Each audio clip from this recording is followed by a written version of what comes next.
Bienvenue dans ce jour numéro 3. Aujourd'hui, nous allons parler des fibres. Les fibres qui sont la meilleure amie de notre digestion, de notre système digestif en règle générale.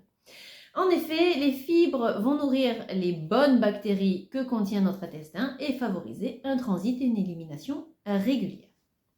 Quand nous mangeons, nous absorbons, sans le savoir, des milliards de microbes qui se trouvent dans nos aliments, tout simplement. Ces microbes, en plus de nous nourrir nous-mêmes, vont nourrir également les microbes que notre corps abrite. N'oublions pas, comme on l'a dit dans notre première vidéo, nous sommes en quelque somme un énorme hôtel à microbes et à bactéries. Alors, nous allons reprendre le parcours vite fait de notre système digestif. Au commencement, il y a la bouche. Dans notre bouche, il va exister plus de 500 espèces de microbes et de bactéries. La salive va permettre de venir contrôler ces bactéries pour que leur population ne soit pas trop importante, ce qui poserait des problèmes de santé bucco-dentaire. En journée, on va produire en moyenne 1 litre de salive. La nuit, par contre, on va produire moins de salive, donc la bouche va s'assécher et les bactéries vont proliférer. C'est pour ça que les bactéries provoquent des caries dentaires, parce que la nuit, elles prolifèrent, elles ne sont pas dérangées par l'action de la salive qui vient régulièrement, entre guillemets, laver l'espace. Contrairement à ce qu'on avait pu penser par le passé, nous avons également des bactéries dans notre œsophage. Les sucs gastriques de notre estomac vont pouvoir éliminer un certain nombre de bactéries, ce qui va nous permettre d'éviter de tomber malade tous les 4 matins. Mais pas toutes. Il y en a certaines qui vont s'être adaptées à cet environnement extrêmement acide et elles vont y survivre. Alors par exemple, il y a Helicobacter qui est présente chez à peu près 50% de la population. Une fois qu'on a passé la barrière de l'estomac, vient l'intestin grêle. La partie la plus proche de l'estomac va être une partie où il y a peu de bactéries.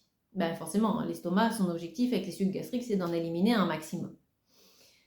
C'est surtout dans notre gros intestin, dans notre côlon, que nous allons trouver le jardin du microbiote. Alors, pourquoi on parle du jardin du microbiote? C'est parce qu'avant, les scientifiques l'avaient imagé comme ça, sous forme d'un jardin, avec des bactéries qui ressemblaient un peu à des plantes ou à des coraux. Donc, on a gardé cette image de jardin microbiotique. Une fois que notre organisme va avoir extrait toutes les bonnes choses de notre alimentation, ça va être aux microbes de se mettre au travail.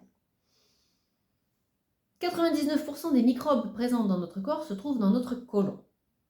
On y trouve environ, en moyenne, 10 milliards de bactéries de 700 espèces différentes.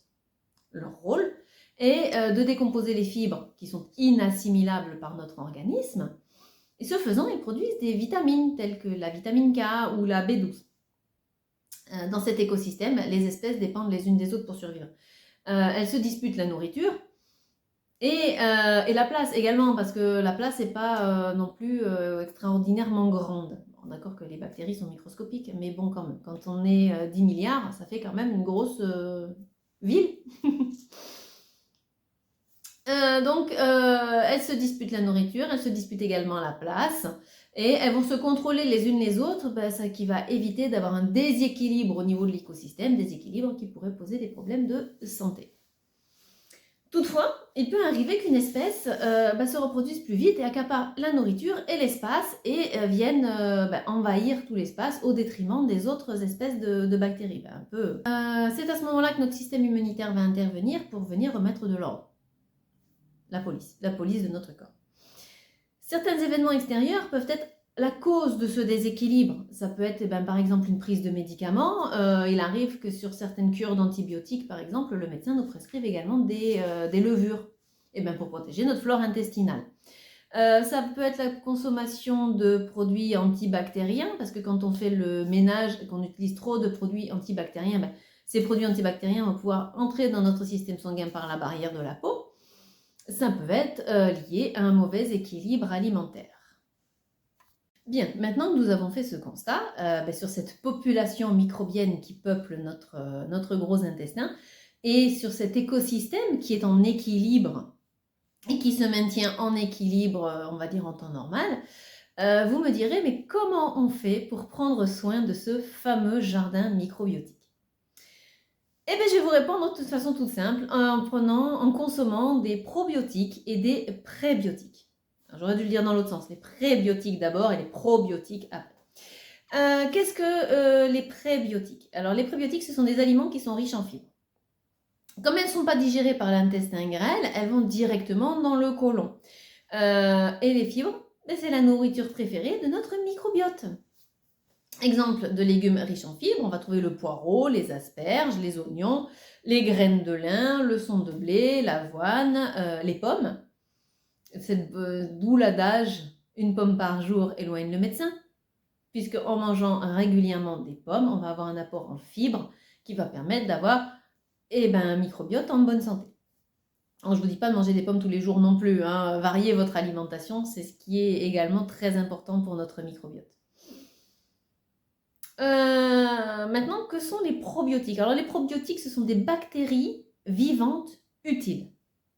Leur but est qu'ils traversent la barrière digestive pour venir atteindre notre gros intestin et améliorer notre microbiote interne.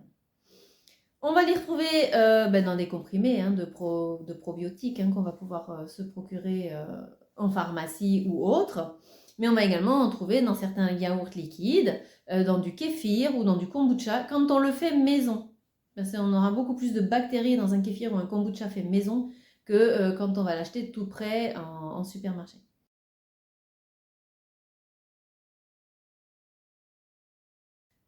Un microbiote en bonne santé va permettre de stimuler notre système immunitaire et donc contribuer à contrôler et à réguler notre métabolisme.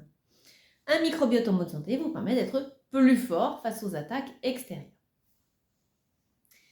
Alors, chez doTERRA, il vous est proposé différents produits qui vont permettre de venir renforcer votre métabolisme et également votre microbiote.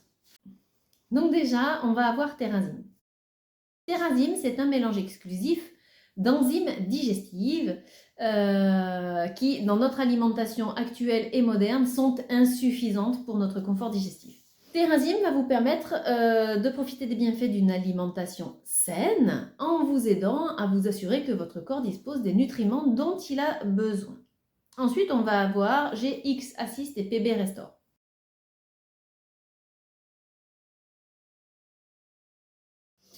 Donc ces deux-là, ils se prennent en duo, en fait, c'est une cure. GX Assist va contenir un mélange exclusif d'huile essentielle.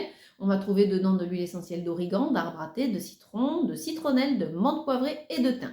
Eux, en gros, sont là pour venir faire le ménage. Venir réguler les populations de bactéries et de microbes indésirables.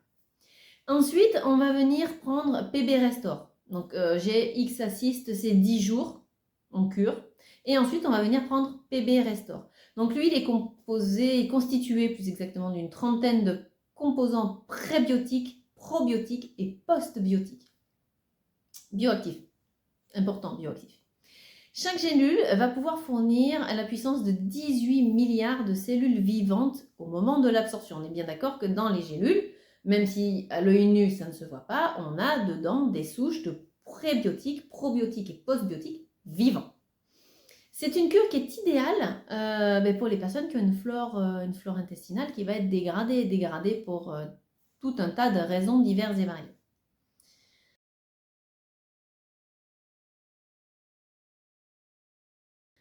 Moi, je vous propose, pour conclure, d'intégrer aujourd'hui une portion supplémentaire de fruits, de légumes ou de céréales complètes à vos repas. Ça, c'est quelque chose que vous pouvez faire facilement. Mais attention, si vous n'avez pas l'habitude de consommer des produits riches en fibres, on y va doucement, petit à petit, parce que sinon vous allez perturber votre système digestif et vous provoquer des inconforts digestifs. C'est absolument l'inverse de ce qu'on cherche à obtenir dans ce programme de 5 jours. Maintenant que vous avez augmenté votre part de fibres alimentaires dans votre alimentation, n'hésitez pas sous cette vidéo à me mettre tout simplement quel est le légume, la céréale riche en fibres, l'aliment riche en fibres que vous préférez. partagez-le en commentaire sous cette vidéo.